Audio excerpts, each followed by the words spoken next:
एक एम लाभ पाई कोई एवढा थोडी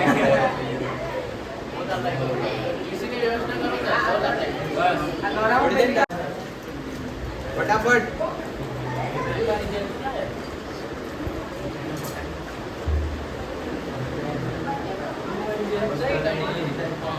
ચાલો દાખલો નંબર 6 રામ અને શ્યામ 6 જેમ પ્રમાણમાં નફો 6 જેમ 4 ના પ્રમાણમાં નફો નુકસાન વેચતા એક પેઢીના ભાગીદાર છે. એ દાખલો તમારે હોમવર્કમાં કરવાનો. હવાલા જો ચાલ ફટાફટ હવાલા નંબર 1 આ અલાવલાવ ની કરતા જરાક ચાલો હવાલો નંબર 1 પેલા જેની ફ્રેમ વર્ક આવતી અરે ચાલો પહેલો હવાલો જો આખર સ્ટોક 45000 છે જેની બજાર કિંમત 10% વધુ છે બરાબર. જ્યારે વધુ હોય ત્યારે જે 45000 આપેલા છે તે લખી દેવાના તમારે બરાબર. એની બે એન્ટ્રી આપવાની તમારે વિચારીને. બીજો ભાગીદારોને મૂડી પર વાર્ષિક 5% વ્યાજ આપવાનું છે. એ તો ડાયરેક્ટ આવડે હવે મૂડી પર વ્યાજ મૂડી ખાતાની જમા બાજુ અને ફાળવણીની ઉધાર બાજુ. ઉપાડ પર 10% વ્યાજ વસૂલ કરવાનું છે. મૂડી ખાતાની ઉધાર બાજુ અને પેલામાં જમા બાજુ બરાબર. એ તો એટલા હવાલા થવા જ જોઈએ. ત્રીજું યંત્રો પર 10% અને ફર્નિચર પર 5% ઘસારો કાઢવાનો છે. એ બી આવડવા જોઈએ. પણ જોઈ લે કોઈ જૂનો ઘસારો આપેલો છે કે કેમ. જો યંત્રો દેખાય યંત્રો નીચે યંત્રો પર ઘસારો તો પહેલા જૂનો પ્લસ કરવાનો પછી નવો ઘસારો કાઢવાનો. બધાને આવડતું છે આટલું નોર્મલ જ છે. પછી આગળ દેવાદારો પર 5% ગલખાત અનામત. ચાલો ગલખાતનો હવાલો આવે એટલે પહેલા નીચે ચેક કરીએ કે વેચાણનો છે કે નહીં. દેખાય ચૂકવવાનો બાકી છે અને પેલું છેલ્લી તો વિગત આપેલ છે એટલે નથી બરાબર. એટલે દેવાદારો પર ગલખાત અનામત વાળો નમૂનો મૂકવાનો બંને જગ્યા ગલખાતનો અને એન્ટ્રી આપી દેવાનો. છેલ્લો હવાલો જો છેલ્લો કામ એક ચૂકવવાના બાકી ખર્ચા 3 કે 4 ખર્ચા આવ્યા છે ચૂકવવાના બાકી કાલે આવી ગયેલો તેવો સેમ છે. 5 છઠ્ઠો જો ભાગીદારી કરારનામાની જોગવાઈ પ્રમાણે નુકસાન હોય તો પણ મૂડી પર વ્યાજ ચૂકવવાનું છે બરાબર. એટલે કે નુકસાન આવે તો બી વ્યાજ ચૂકવવાનું. એને ખાલી વિગત તરીકે ધ્યાનમાં લેવાની કોઈની કોઈ એન્ટ્રી આપવાની નહીં. હવે તમને કાયદો સમજાવી દે. જો ધંધાની અંદર નુકસાન થાય ને તો જે ભાગીદાર હોય તે ભાગીદારની જેટલી મૂડી છે તેના પર વ્યાજ અપાય નહીં કાયદા પ્રમાણે. પણ એ લોકોએ કીધું છે ખોટ આવે તો બી તમારે વ્યાજ આપવાનું. એનો અર્થ એવો થાય કે આ દાખલામાં ખોટ આવે પડે ખબર. જો એક્ઝામમાં બી આવી રીતના વિગત આપી તો સમજી જવાનું ખોટ આવવાનું છે. એટલે ટોટલ મારતી વખતે ધ્યાન રાખવાનું. અને આમાં ખોટ આવશે જાતે ગણવાનું કંઈ નહીં આવડે તો આવીને પૂછવાનું. આ દાખલો જો તમે હવાલા પરફેક્ટ માર્યા તો સમજો વાર્ષિક હિસાબમાં 8 થી 9 માર્ક્સ આવી જાય તમારે એક્ઝામમાં બરાબર. આની અંદર બધું આવી ગયેલું છે. અને આગળ જેટલા 5 દાખલા ગણ્યા ને 5 દાખલા બધું છે આની અંદર. પછી જો અંદર ભાડા પટ્ટાનું મકાન દેખાય 4 વર્ષ માટે મેળ્યું બધાને એમાં ભાગ્યા 4 કરીને તમારે માંડી વાળવાનું સિમ્પલ એકદમ બરાબર. પછી જમા બાકીમાં ગીતાની 8%ની લોન આપેલી છે બરાબર. એ લોનનું વ્યાજ બી બધા દાખલામાં કરતા શીખવાડ્યું છે. બસ પૂરું. 7મો દાખલો કરો ફટાફટ. મટીરિયલમાં લખાવવાનું બાકી છે લખાવો પછી. દાખલો નંબર 7 શિવ અને શંકર વાળો. ચાલો શિવ શંકર વાળો દાખલો ગણીએ. આટલો 16 દાખલો ગણશું તો તમારો ઉદ્ધાર થઈ જવાનો.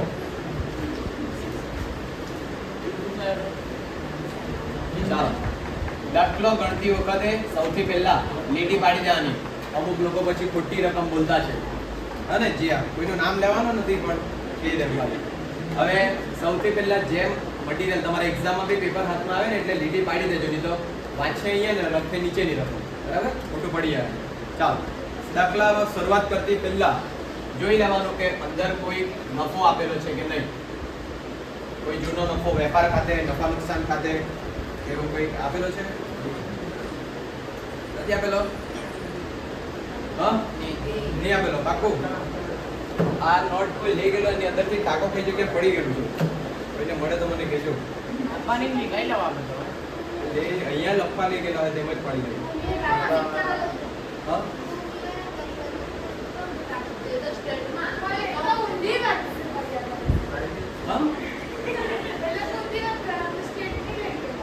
અરે તો એમાં બહુ થયું બરાબર.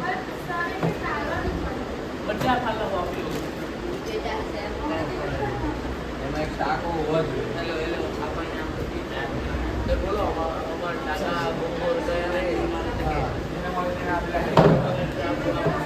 ચાલો કઈ નહીં હવે ચંદન કરીએ દાખલો સ્ટાર્ટ. દાખલામાં કોઈ નફો નુકસાન દેખાતો છે નથી તો બધા ખાતા બનાવવાના. બધા ખાતા એટલે વેપાર ખાતું નફા નુકસાન ખાતું ફાળવણી ખાતું મૂડી ખાતું અને પાકું સર્વે બરાબર. હજુ અસ્થિર મૂડી ખાતા વાળા સ્થિર મૂડી ખાતા વાળા ચાલુ થવાના બાકી છે એટલે કે ચાલુ ખાતા આવશે તેની અંદર. અને ચાલો એ બી દાખલો મજાવી નાખો. ઓકે દાખલાની શરૂઆત કેવી રીતના કરવાની. મૂડી અને ઉપાડ લખીને બરાબર.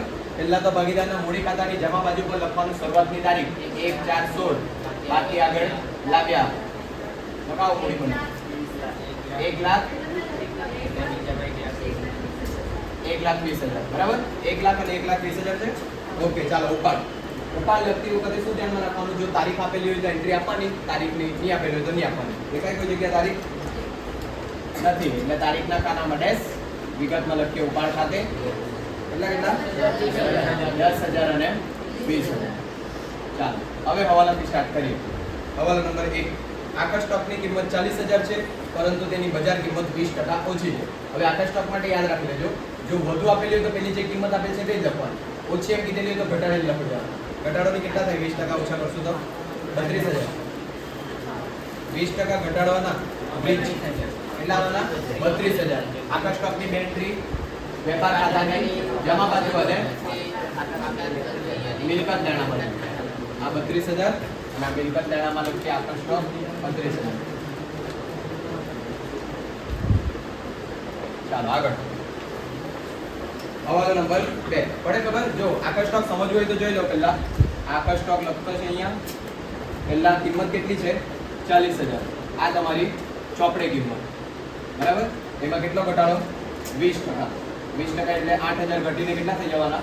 32,000. આ તમારી બજાર કિંમત. ચોપડી કિંમત ને બજાર કિંમતમાંથી જે ઓછી હોય તે તમારે લખવાનું બરાબર. એટલે જ્યારે ઓછું આપેલ ત્યારે બાદ કરીને ડાયરેક્ટ લખી દેજો, વધુ આપેલું હોય ત્યારે જે કિંમત આપેલ છે તે જ લખી દેજો બરાબર. ગણતરી કરવા બેસવાનું નથી. ચાલો બીજો હવાલો. 1,000 નો માલ મળ્યો હતો પરંતુ ખરીદીનું ભરતીયું ખરીદ નોંધમાં લખવાનું રહી ગયું છે. ચાલો એટલે કે તમે ખરીદી કરી, તમને બિલ મળ્યું બરાબર, બિલ મળ્યું પણ ગલ્લામાં મૂકી રાખ્યું તમે, એને તમે ખરીદ નોંધની અંદર નોંધ્યું નથી. એટલે ટૂંકમાં આ શું છે? નોંધવાની બાકી ખરીદી. પણ બધાને ખબર, ખરીદી નોંધવાની બાકી હોય તો સાદી એન્ટ્રી બે જગ્યા, પહેલા ખરીદીમાં પ્લસ અને બીજું લેણદારમાં પ્લસ. ખરીદી શોધો કેટલા થયા? 61,000. ચાલો એમાં પ્લસ કરીએ નોંધવાની બાકી ખરીદી કેટલા રૂપિયા? 1,000 પ્લસ કરીને કેટલા થવાના? 62,000. ચાલો બીજી એન્ટ્રી આપવાની લેણદારોમાં. લેણદારો લખાઈ પાકા શ્રેણીની મૂડી દેવા બાજુ.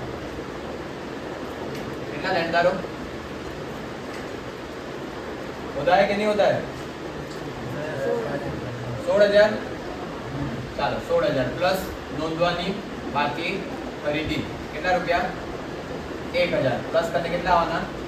17,000. પડે આ હવાલો ખબર? જોજો એ લોકોને શું થયું? ખરીદીનું ભરતીયું એટલે કે બિલ હતું પણ કોઈ જગ્યા મુકાઈ ગયેલું હશે અને નોંધવાનું બાકી હશે બરાબર. આપણે નોંધવાની બાકી ખરીદી તરીકે નોંધી દેવાનું. આગળ હવાલો નંબર 3. ભાગીદારો મિલી શકાય કે નહીં આવી નથી મોડેથી આવેલી કે. ચાલો હવાલો નંબર 3. ભાગીદારોને મૂડી પર 10% અને ઉપાડ પર 5% વ્યાજ વસૂલ કરવાનું. ચાલો આ એકદમ સિમ્પલ હવાલો. જોજો હવે દરરોજ એક સરખા હવાલા આવે ને તો તેની ટેવ પડી જવાનું તમને બરાબર. એટલે એ હવાલા પૂછાય તો એની એન્ટ્રી મારીને માર્ક્સ લઈ લેવાનું. ચાલો મૂડી પર વ્યાજ, જ્યાં મૂડી તેની નીચે એનું વ્યાજ. તારીખ આખરી લખવાની 31/3/17. વિગતમાં લખીએ મૂડી પર વ્યાજ. જો તો કેટલા ટકા છે? 10% મૂડી પર વ્યાજ છે એટલે કેટલા આવશે? 10,000 અને 12,000. આપણે બધાને ખબર મૂડી પર વ્યાજ 10% છે એટલે 10,000 અને 12,000. મૂડી ખાતાની જમા બાજુ, ફાળવણી ખાતાની ઉધાર બાજુ. એક લીટી છોડીને લખીએ મૂડી પર વ્યાજ.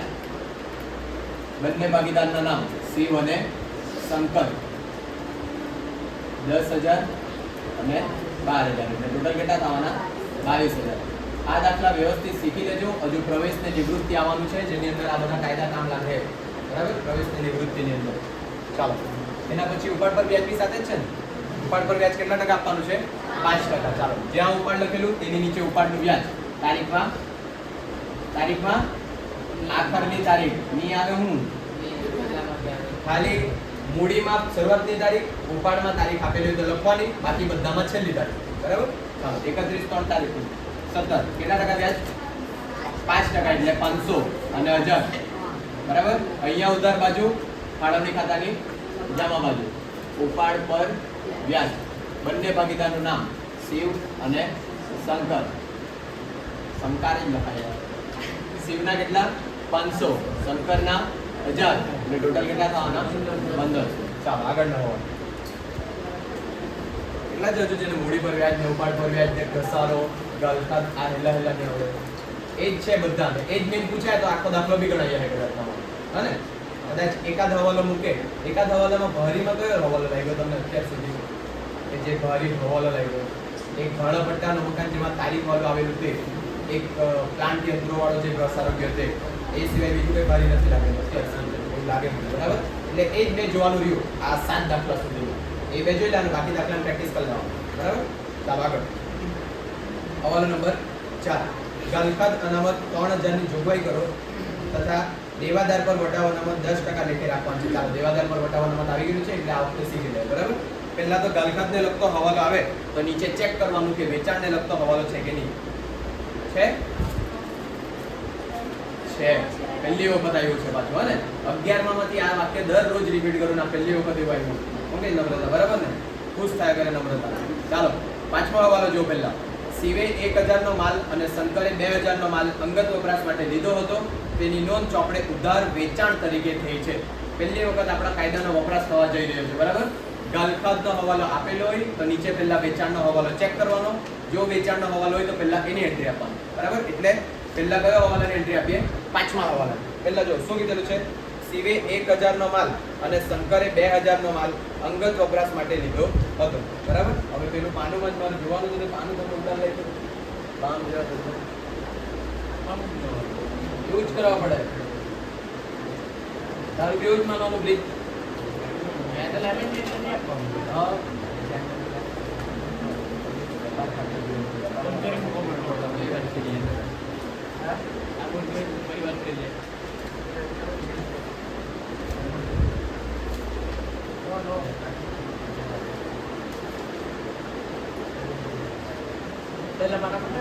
ચાલો હશે જોઈ લે. ક્યાં હતા આપણે? શિવ શંકર પર બરાબર. ચાલો જો હવે શિવે 1000 નો માલ અને શંકરે 2000 નો માલ અંગત વપરાશ માટે લીધો છે. જો હવે કન્ડિશન, શિવ 1000 નો માલ ને 2000 નો માલ શંકર લઈ જતા રહે અંગત વપરાશ માટે, તો શું કહેવાય? ઉપાડ. Very good. અને અંગત ઉપયોગ માટે માલ લઈ જતા છે, બીજી એન્ટ્રી ક્યાં થવાની? ખરીદીમાંથી બાદ. એકાદ બે હોશિયાર છોકરા છે, બાકીના ડબડા ઢોર જેવા તદ્દન. ચાલો હવે જો શિવ અને શંકર પોતાના અંગત વપરાશ માટે કઈ લઈ જાય ધંધામાંથી તો એને શું કહેવાય? પહેલા તો ઉપાડ. ઉપાડની એન્ટ્રી ક્યાં આપે તમે? મૂડી ખાતાની ઉધાર બાજુ. પણ આટલી વસ્તુ ખબર. અને ઉપાડ તરીકે એ લોકો પૈસા નથી લઈ ગયેલા, શું લઈ ગયેલા છે? માલ. માલ લઈ ગયેલા એટલે અન્ય રીતે ગયેલ માલ કહેવાય. અને અન્ય રીતે ગયેલ માલ તમારો ખરીદીમાંથી બાદ થાય બરાબર. આવી એન્ટ્રી તમારી સાચી થવા જોઈએ હતી, પણ એ લોકોએ કંઈક ભૂલ કરી છે, લોચા કર્યા છે. એ લોકો ભૂલ કરે ને તમારે બાળકોમાં ફેલ થવાનું બરાબર. ચાલો અહીંયા સ્ટાર કરીને લખતો છે ગણતરી. હવાલો નંબર કયો છે? હવાલો નંબર 5. ચાલો પહેલા તો જ્યારે બી કોઈ ભૂલ થાય આપણે બે પ્રકારે જતા છે, એક તો સાચું અને બીજું ખોટું. સાચું લખવાનું અને ખોટાને ઉલટાવવાનું બરાબર. હવે સાચું લખવાની વાત કરીએ, જો ઉપાડ કરે તો પહેલી નોંધ ઉપાડ તરીકે તમારે કરવાની, એટલે કે ઉપાડની નોંધ ક્યાં થાય? તમારા મૂડી ખાતાની ઉધાર બાજુ બરાબર.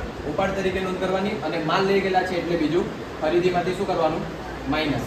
પણ આટલી વસ્તુ ખબર અને જો તમે ધંધામાંથી અંગત ઉપયોગ માટે કંઈ લઈ જતા છે તો એ ઉપાડ કહેવાય, અને માલ લઈ ગયેલા છે એટલે અન્ય રીતે ગયેલ માલ તરીકે ખરીદીમાંથી બાદ કરવાનું. આ સાચી નથી. આને ભરી દાવ હવાલો કહેવાય બરાબર. બાકી બધા પેલા રહેલા છે. ચાલો હવે એ લોકોએ ખોટું શું કર્યું છે? શેમાં નોંધી દીધું છે? વેચાણમાં કે વેચાણ પરતમાં કે શેમાં? વેચાણ તરીકે વેચાણ નોંધમાં નોંધ્યું છે. ચાલો વેચાણ તરીકે નોંધ થાય તો વેચાણ તરીકે નોંધ શું થાય? વેચાણમાં પ્લસ અને દેવાદારમાં પ્લસ. આપણે બધાને ખબર, દેવાદારમાં પ્લસ. ઊંઘ પૂરી નહીં થાય ને એટલે એવું થાય, તમને નહીં ખબર પડે. ચાલો બરાબર. એ જો રજા માંગ્યા કરે આપણા વિડીયોમાં તો ખબર જ પડી જાય કે તમારે ઓકાત બધાની. હા ને શું કહેતો હતો મેં? હા ચાલો વેચાણ તરીકે નોંધ કરી છે. વેચાણ તરીકે નોંધ થાય ત્યારે વેચાણમાં પ્લસ અને દેવાદારમાં પ્લસ. ચાલો સાચું તમારે ઉપાડ તરીકે દર્શાવવાનું હતું, ખોટું તમે વેચાણ તરીકે દર્શાવ્યું છે. હવે પહેલા તો આપણે સાચું લખીએ.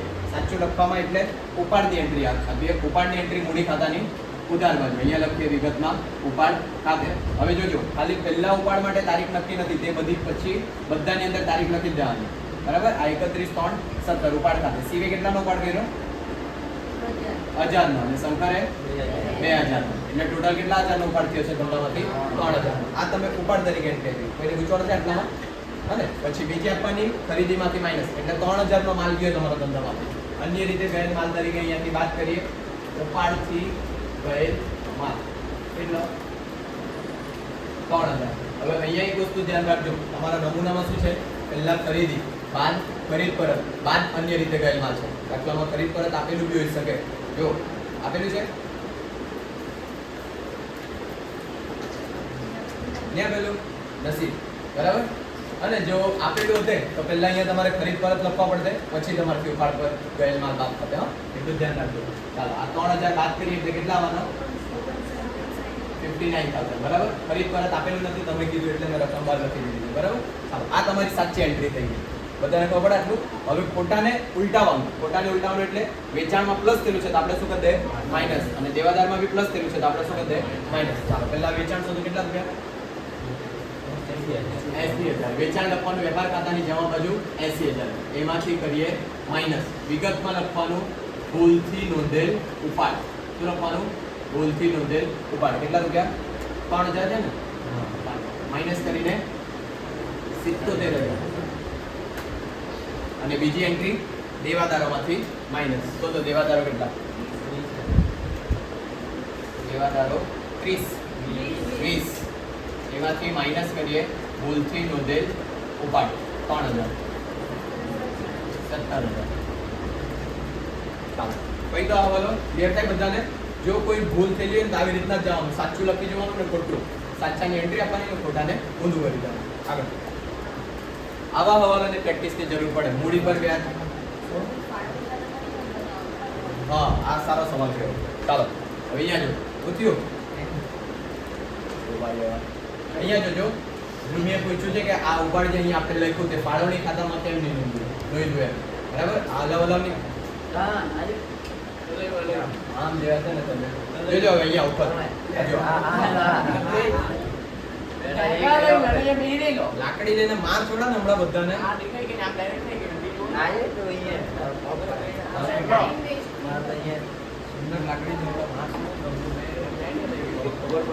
પેલું આપની દબાવવાનું મન. ચાલો અહીંયા જો બધા ઉપર કોઈ બી હવાલે તમારી ઓછામાં ઓછી 2 એન્ટ્રી થાય, બરાબર. 2 થી વધારે થઈ શકે, જેમ કે અત્યારે આમાં 4 એન્ટ્રી થઈ. હવે જો અહીંયા આ લોકો પૈસા ઉપાડેલા હશે, પૈસા ઉપાડેલા રીતે તો તમારા ફાળવણી ખાતાની અંદર જશે. પણ અહીંયા એ લોકો માલ લઈ ગયેલા છે, માલ લઈ ગયેલા છે એટલે તમારું ખરીદીમાંથી માઈનસ કરવાનું. જો ઉપાડ પર વ્યાજ, જો આ ભાગીદારને લગતો ખર્ચો છે. ઉપાડ ભાગીદારને લગતો ખર્ચો છે. પહેલા તો ઉપાડ ખર્ચ છે નહીં મળે, બરાબર. જો ખર્ચ કે આવકની વિગત હોય તો તમારા ફાળવણી ખાતાને મૂડી ખાતાની અંદર અસર થશે. હવે જો બીજી રીતના કહે ને, જો રોકડ ખાતે બી બોલાવી ગયું તેમાં રોકડ જો લઈ ગયેલા હોતે તો તમારા રોકડ શિલ્લકમાંથી માઈનસ થશે. હા, તે બી પાછું ફાળવણી ખાતાની અંદર નહીં આવે. એટલે ટૂંકમાં જો તમે વ્યાજ આપે, પગાર ચૂકવે, કમિશન ચૂકવે, બોનસ આપે તો જ તમારા આ બંને ખાતાની અંદર એન્ટ્રી થશે. હા ને? ચાલો આગળ વધીએ. હવાલો નંબર 4 ગાલખાત અનામત. હવે જો પાંચમા હવાલાની આપણે પહેલા એન્ટ્રી મારી, હવે આપણે ચોથા પર જતા છે, બરાબર. ગાલખાતનો હવાલો છે એટલે પહેલા ગાલખાતનો નમૂનો લખીએ. આ દેવાદારોમાંથી 17,000 બહાર લખાઈ ગયેલા છે, પાછો અંદર લખતો નથી. 17,000. સૌથી પહેલા શું માઈનસ થશે? ગાલખાત હવાલાને. પછી શું માઈનસ થશે? ગાલખાત અનામત હવાલાને. હવે જોજો આટલે સુધી તમે નમૂનો લખતા. હવે આવ્યું છે દેવાદાર પર વટાવ અનામત. તો આનાથી એક હજુ સ્ટેપ આગળ વધવાનું, માઈનસ દેવાદાર પર વટાવ અનામત હવાલાને. પણ આટલી વસ્તુ બધાને ખબર. અને જ્યારે બી દેવાદાર પર વટાવ અનામત હવાલામાં આપેલું હોય તો એક હજુ સ્ટેપ વધારીને માઈનસ કરી દેવાનું. ચાલો બીજો નમૂનો લખવાનો તમારે નફા નુકસાન ખાતાની ઉધાર બાજુ એક લીટી છોડીને સૌથી પહેલા ગાલખાત કાચા સરવર પ્લસ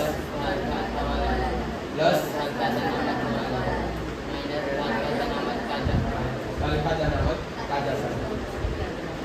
પણ એટલે સુધી ખબર. હવે જે પેલું દેવાદાર પર વટાવ અનામત આવ્યું તેના માટેનો બીજો નમૂનો છે તમારો આપેલ વટાવ વાળો, બરાબર. આપેલ વટાવ વાળો નમૂનો એકદમ સિમ્પલ છે. પહેલા લખવાનું આપેલ વટાવ. હવે જો અહીંયા પ્લસ ગાલખાત હવાલાની કરી છે, એવી જ રીતના અહીંયા પ્લસ દેવાદાર પર વટાવ અનામત હવાલા. પણ બધાને ખબર. અને અહીંયા માઈનસ કર્યું તે કાચા સરવૈયાનું, તે જ અહીંયા કરવાનું માઈનસ દેવાદાર પર વટાવ અનામત કાચા સરવૈયા. પડે. અને પહેલા આપેલ વટાવ જેમ અહીંયા ગાલખાત અનામત હવાલાની પ્લસ કરી, તેવી જ રીતના દેવાદાર પર વટાવ અનામત હવાલાનું પ્લસ કરવાનું. અહીંયા તમે માઈનસ કર્યું છે કાચા સરવૈયાનું એટલે કાચા સરવૈયાનું માઈનસ કરવાનું. એવી રીતના ગોખી રાખજો, બરાબર. ચાલો હવે એન્ટ્રી આપીએ. સૌથી પહેલા ગાલખાત હવાલામાં કેટલી આપેલી? નહીં આપેલી એટલે ડેશ. ચાલો દેવાદાર પર વટાવ અનામત કેટલી આપેલી? સોરી, ગાલખાત અનામત કેટલી આપેલી? 3,000 રકમ આપેલ છે ડાયરેક્ટ. ચાલો બાદ કરીને 14,000. બરાબર. ચાલો દેવાદાર પર વટાવો નમત કેટલા ટકા? 10%. એટલે 1400 બાદ કરીને કેટલા આવશે? 12600. આખો આપણે બધા નમૂનામાં ખાલી રકમ મૂકી છે. આ બાજુ આવી પહેલા માલખાત કાચા શ્રેણીમાં કેટલી આપેલી? 1400. ગાલખાત હવાલામાં કેટલી આવી? ની આવી ડેશ. ગાલખાત અનામત હવાલામાં કેટલી આવી? 3000.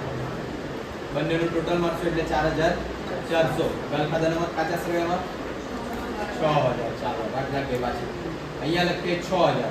તો કેટલો તફાવત આવતો છે જો તો 1600 પણ કેવો આવે? માઈનસમાં. જ્યારે બી તમારા કોઈ ખાતામાં રકમ એક બાજુ માઈનસમાં આવે તો માઈનસમાં ખાતામાં રકમ લખવાની નહીં, તેના વિરુદ્ધની બાજુ એન્ટ્રી આપવાની. બરાબર. આ 1600 રૂપિયા માઈનસ આવ્યા એની એન્ટ્રી આપીએ બીજી બાજુ. અહીંયા લખું 1600 રૂપિયા ગાલખાત અનામતનો વધારો. આવું 11 માં આવેલું છે? દાખલામાં આવેલું છે. હશે ને હશે કરવાનું. પણ અહીંયા માઈનસમાં રકમ આવી એટલે તમે આ ખાતામાં લખતી વખતે ઉધાર બાજુની જગ્યા લખવાનું તમારે જમા બાજુ અને વિગતમાં લખી દેવાનું ગાલખાત અનામતનો વધારો. પડી જાય કેવું ખબર? હવે આગળ વધીએ. આપેલ વટાવ દાખલામાં આપેલ વટાવ કેટલું આપેલું?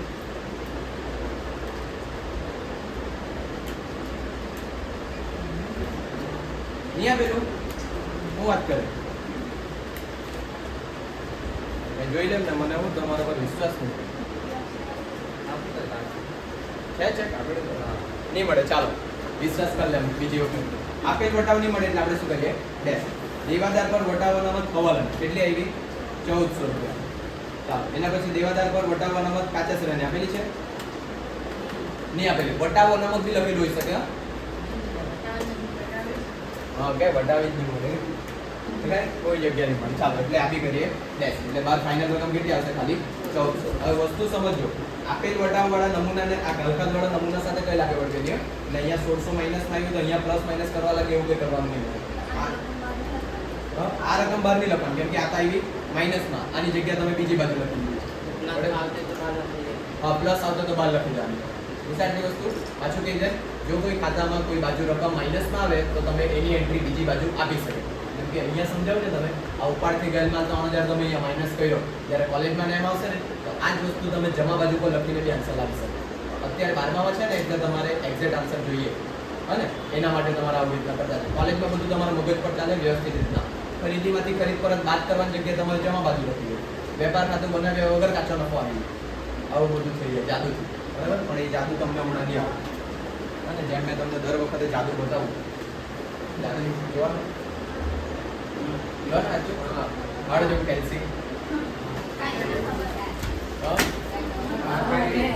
આવેલા નવા સ્ટુડન્ટ છે ને તમને નહીં ખબર.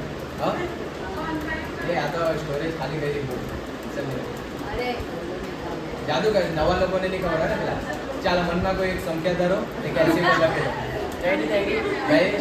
નવા ઇક્વલન્ટ પણ કર્યું. હવે એને ડબલ કરો. ડબલ કરતા આવડે ને ગુણ્યા 2 કર્યું.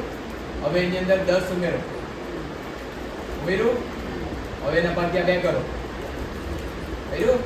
હવે જે તમે સંખ્યા ધારેલી હતી તે સંખ્યા બાદ કરો. કર્યું. 5 આવ્યો જવાબ. ચાલો આગળ.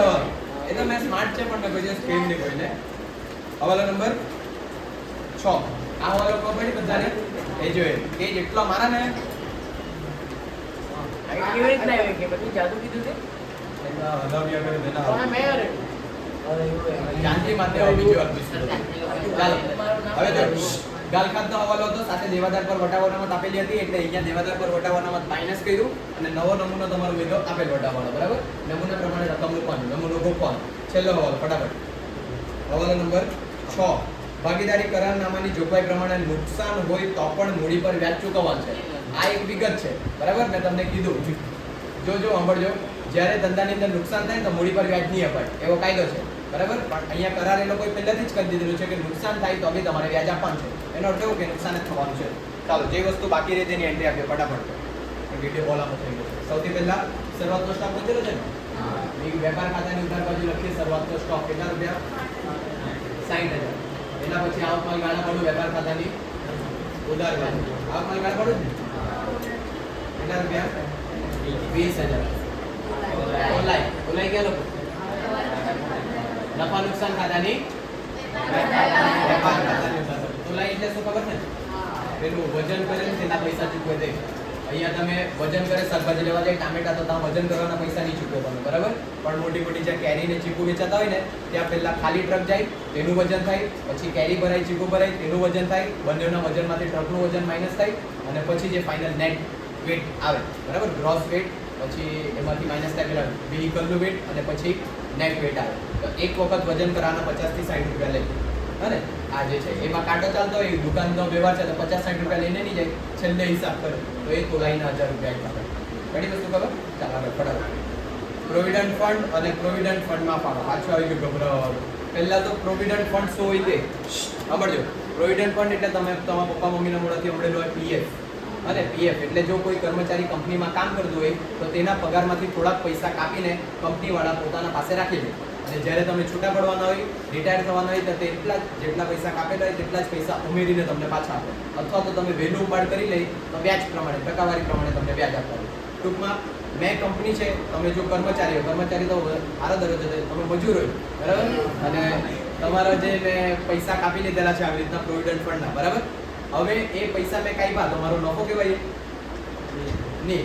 કેમ કે મારે ભવિષ્યમાં તમને પાછું આપવાનું. જો કોઈ બી વસ્તુ ભવિષ્યમાં પાછી આપવાની છે તો એ મારા માટે શું કહેવાશે?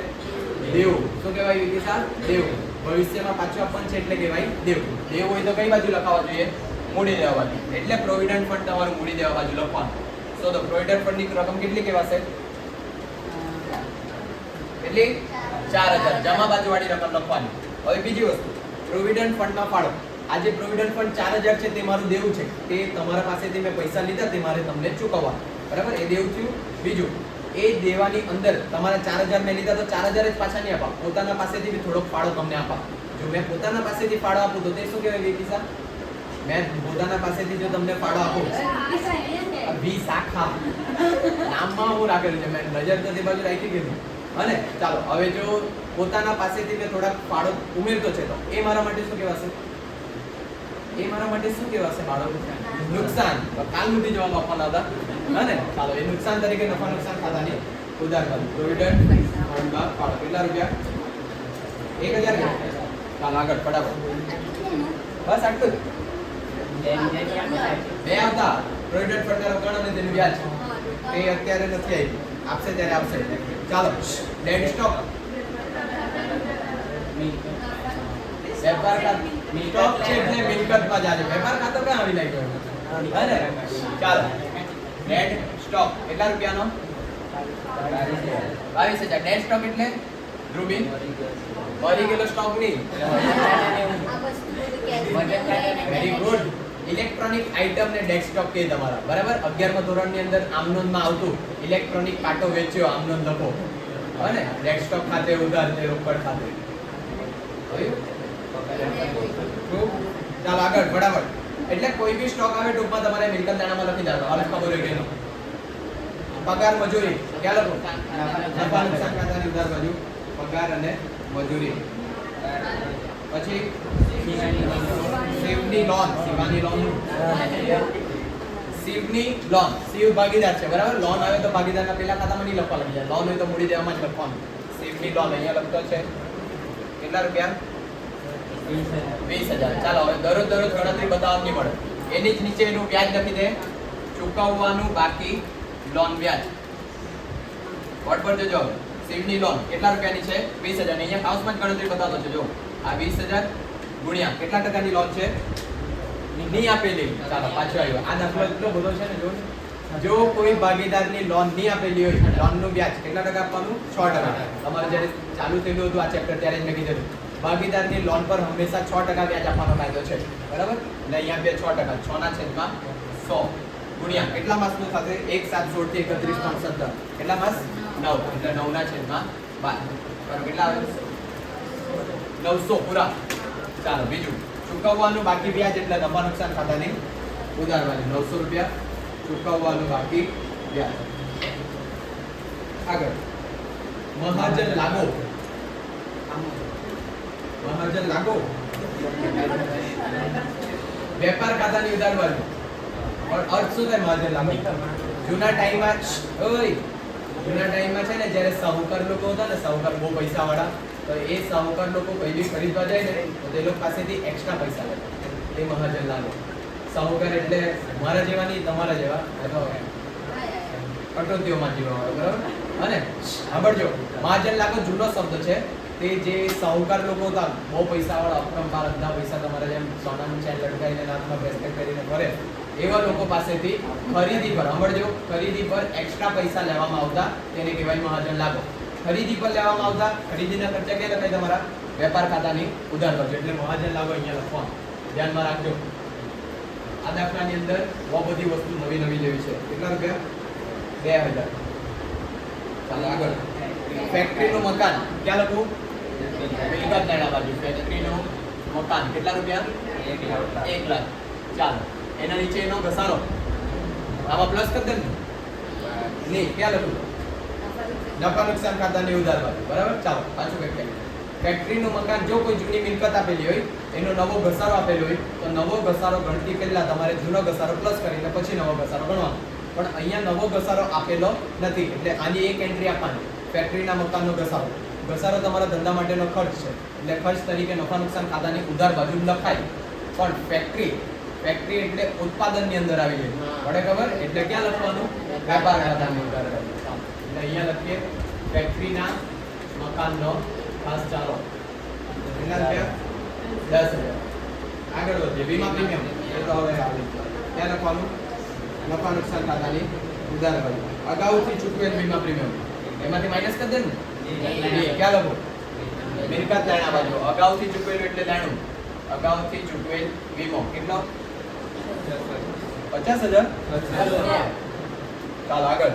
એવરેજ વેપાર ખાતાની ઉધાર બાજુ. ચાલ ફટાફટ આગળ. હવે જો કાલે પૂછ્યું તે રોકડ અને બેંક, અહીંયા બે રકમ દેખાતી છે, હને?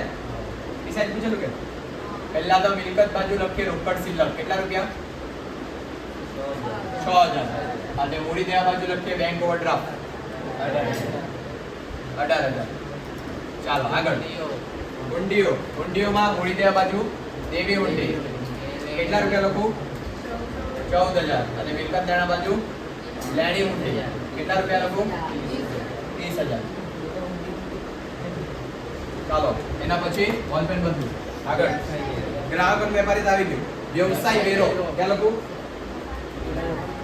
વેપાર ખાતાની ઉધાર 7/12. નફા નુકસાન ખાતાની ઉધાર. આજે બધું છે ને વેરામાં આવ્યા કરતું છે, એટલે કદાચ આમાં પુક્કો મારી ઉપર હાચી પડી જાવ. અને વ્યવસાય વેરો કેટલા રૂપિયાનો? 1,000. એની પાછી ગુગુ નીચે ગઈ જાય. ચૂકવવાના બાકી પગાર. ચૂકવવાના બાકી પગાર. હા, નફા નુકસાન મૂડી દેવા. ચૂકવવાના બાકી એટલે દેવું. ચૂકવવાના બાકી પગાર કેટલા રૂપિયા? 1,400. 1,400. ગાલ ખાતા ને ગાલ ખાતાના મત આવી ગઈ. ચાલો બોલો. અને ફટાફટ ટોટલ લાંબ કેન્સલ આપે.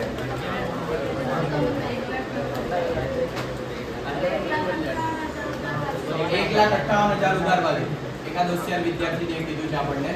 આ બાજુ લખીએ 1,58,000. 49. એ શું આવ્યું? કાચી ખોડ. કાઉન્સમાં ક્વેશ્ચન માર્ક. હવે અહીંયા જમા બાજુ પર આવ્યું તો પહેલી વખત આ બાજુ આવવાનું ઉધાર બાજુ. 49,000 કાચી ખોડ.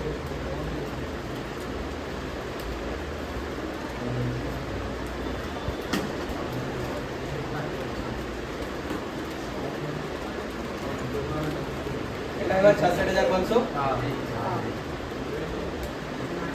66,500 માઇનસ 1600. 64,900. આ શું આવ્યું? ચોખ્ખી ખોટ. બરાબર? અહીંયા ઉધાર બાજુ તો અહીંયા સોરી અહીંયા જમા બાજુ એટલે અહીંયા ઉધાર બાજુ 64,900 પ્લસ 22,000 86,900 માઇનસ 1,500 85,400. આવો જવાબ તમે જિંદગીમાં જોયેલો જેવો જ નહીં નાખ્યો. આવતો છે ગોવિંદા જોડો? વહેંચણી પાત્ર ખોટ. ચાલો નફો એક એક ખોટ કયા પ્રમાણમાં વેચવાનું?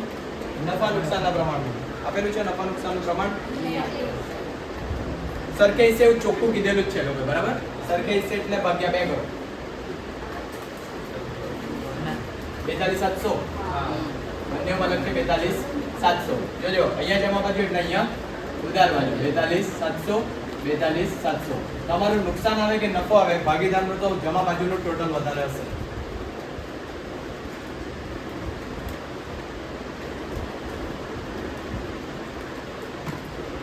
જોઈ લો.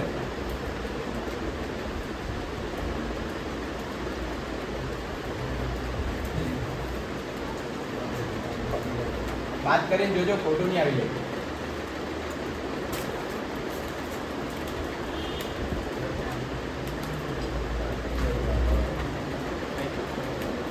વિડીયો બહુ લાંબો થઈ ગયો છે, ફટાફટ ટોટલમાં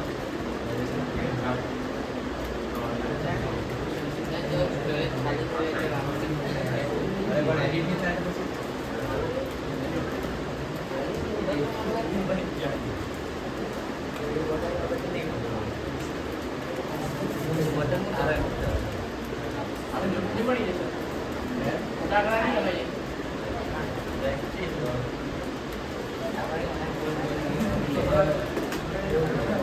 અલગ આવ્યો બંને બાજુ તમારો. જલ્દી જાઓ ફટાફટ. આ બધી રકમ બરાબર છે? પંચાયત કે નહીં? બંને બાજુ ટોટલ આવ્યું?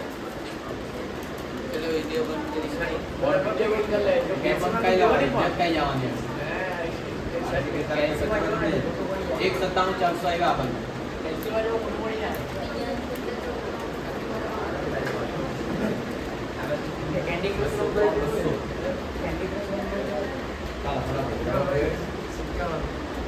તેતાલીસ 43,200 અહીંયાથી જ અલગ છે.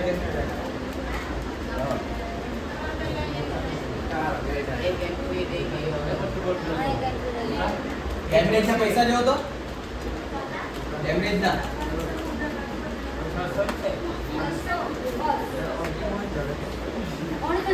કોણે 600 લખાયો એમ કે પાછા ચંદન જાય નીતિ પાડીને હું ખોટું લખાવ્યા. ચાલો હવે ટોટલ તમારે જાતે મારવાનું. બીજું હું અહીંયા 200 રૂપિયા બદલીને બધું ખોટું. બરાબર આવું થાય એટલે પહેલા લીટી પાડીને આમ આંખ જોઈને કરવાનું. એ બંધ કરે એ લોકોને બી ખબર, એ લોકો ગણે થોડું તમારું ચંદનગીરી થઈ જાય. બીજું બી જોઈ લે તો બાઈક થઈ જાય. હવે કઈ એકલા કરતા આમાં